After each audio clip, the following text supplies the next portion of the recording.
as we're getting closer to the remaster, we're getting little snippets and little extra things that we can kind of take a look at. And one of the things that I thought was really interesting was they actually released the remaster character sheet. Now, is it exactly the one that's going to be released? I don't personally know that, but since we're 2 months away from the remaster and things have to go to the printer, and this is going to be part of the book, I'm pretty sure that this is the actual remaster character sheet. So my name is Don. I'm trying to be the Sly Strategist, and let's go ahead and get into it. So I've brought up the PDFs of the new character sheet on the left-hand side and the old character sheet from a blog post shared in 2019 on the right-hand side. The old sheet is the printer-friendly version. I did that so basically you can see like for like. If you look at the full color version, the actual older character sheet is brownish and a little bit harder to read, a little bit muddier. So I actually like the printer-friendly version a little bit better. One of the first things that I particularly noticed is that a lot of the headings are so much easier to read. There are slightly different changes to fonts. They don't have a lot of these white on black backgrounds that are a little bit harder to read. And everything seems to flow from top to bottom a little bit better, where over here, you basically had some character stuff here, some additional basic character stuff over here, some things that changed quite a bit over here, and everything was kind of a little bit all over the place, where here you basically have your basic character things across the top, including your level and your XP. Your hero points are just 3 dots that you can fill in, where over here you had to physically write in a number. So it wasn't quite as defining when you just look at it. Your attributes are printed out in the full word from left to right, right underneath your basic character information, where here it was kind of down the side. Now called attributes, used to be called ability scores, but you no longer have that additional 10, 12, 14, 16, 18 number. You basically just have the +1, +2, +3, +4, and so on as you level up. You also will see there's a little dot there for the partial boost. So basically, once you get to 18th level and you get another way to boost your basic attributes, you can go ahead and circle that partial boost, because you're not going to get another +5 until you basically hit what used to be 20. Then you also will see when you do defenses, you have armor class in a nice little armor shaped field. They kind of had something similar over here, but once again, you had gray underneath the black header that kind of covered a bit of the header, and then a circle here where now you can basically see that the armor class and the shield are separate. You also have your saves directly underneath that, as well as your hit points, current hit points, temporary HP, dying and wounded conditions, and that is over here as well, but it is a little bit harder to see.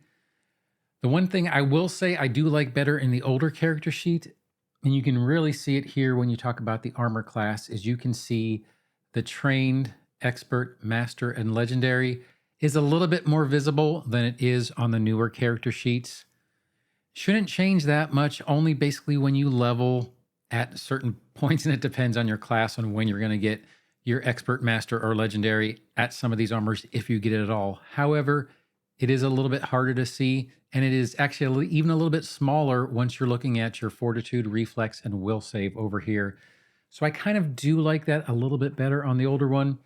But once you get to your basic character data up here at the top, it actually takes up a little bit less space than it does on the older character sheet. You have your class DC here, your speed is all the way down here, your perception is all the way down here, as opposed to where it is kind of grouped together a little bit better on the newer character sheet. It's a minor difference, and I can't say that you're actually saving a lot of space, but it does seem, without the black headers on white text, it seems a lot more open, a little bit less congested, and maybe a little bit easier to pick things out. Once again, I do like the bold, contrasty shapes as opposed to circles with some kind of forms that were on the old character sheet. Once again, the armor class is so much clearer than this used to be. Now we get into our strikes.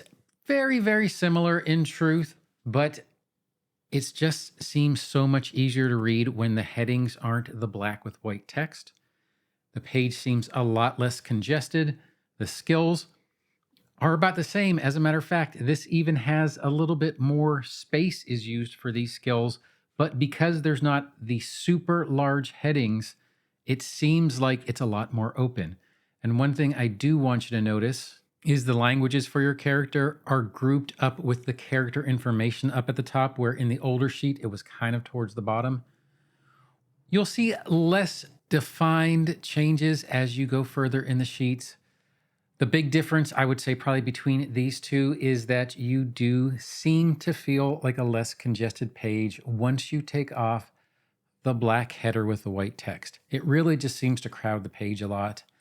And it might just be modern design standards, and I'm just used to seeing a little bit less clutter, a little bit more of an open page. And in 2019, maybe this was kind of the meta for design on forums. But in modern times, it seems a little bit busier. Your inventory is also slightly different. All your feats are on the left-hand side, and on the new sheet, all your inventory is on the right-hand side, where it was separated top to bottom on the older sheet. It kind of depends on which one you like better. I'm not going to say that there is a definitive thing there, but once again, the newer sheet just seems more open. Your bulk, wealth, and gems and artwork is largely the same. So there's not a whole bunch of changes there, except I do kind of like the colors here. Now on the older sheet, once again, I'm not using a color sheet on purpose. I'm using a printer friendly, but it wasn't as defined. And then once again, as you get further and further down the character sheets, you're going to see a little bit less difference. So we'll go ahead and keep scrolling and go to the third page. It is largely the same, and really the only differences are just how kind of bold the older headings are compared to how the newer page seems opener, and I do particularly like it better. You'll see the same thing where we have a left to right alignment for the actions and activities and free actions and reactions, where on the older sheet, you basically had a top to bottom lineup. And then if we scroll to the last page where you have the spells, once again, it's largely the same. It is just the difference in the headings make the newer page seem a lot less crowded. There are no horizontal lines, which you see over here. So that might be something to think about. Although with the newer character sheets, I think this is kind of the way it's going to go going forward. But I personally do like the newer character sheets better. Well, that's the new remaster character sheet. I personally like them a lot better. It almost feels like there's more room to breathe on that particular sheet. Even though once you look at it side by side, it actually doesn't save that much space. It just seems so much less congested because the headers aren't quite so bold. But I do hope you like this short little video. And if you did, feel free to like, subscribe, or hit that notification bell. But whatever you do, I hope you have a great day and happy adventuring. Thanks.